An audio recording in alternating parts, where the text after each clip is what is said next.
guys? GTA hockey cards here, and I got a small one package mail day for you.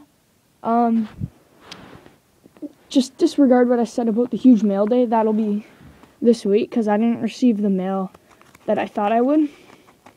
So I just have one package for you. Not quite sure what this is, as I've been making like a bunch of purchases lately for the PC. So those will all be coming in next week. So let's just see what we got here. Oh, so Backstrom Artifacts rookie, the silver parallel, numbered out of 100. So that's a really nice card. It came graded from eBay, 9.5. So if you look really close at the corners, they're really nice corners. So that's good to get that in. The grading's just kind of a bonus. I would have bought it with or without. So I hope you guys enjoyed this video. Oh, and I'll be going to the GTA sports card show tomorrow in Toronto.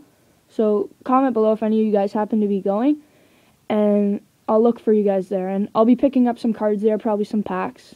Not a box, because I don't really want to spend the money on a box now. No good products out now. So I'll be making a video recap about that tomorrow night. So look forward to that. I'll see you guys later. Peace.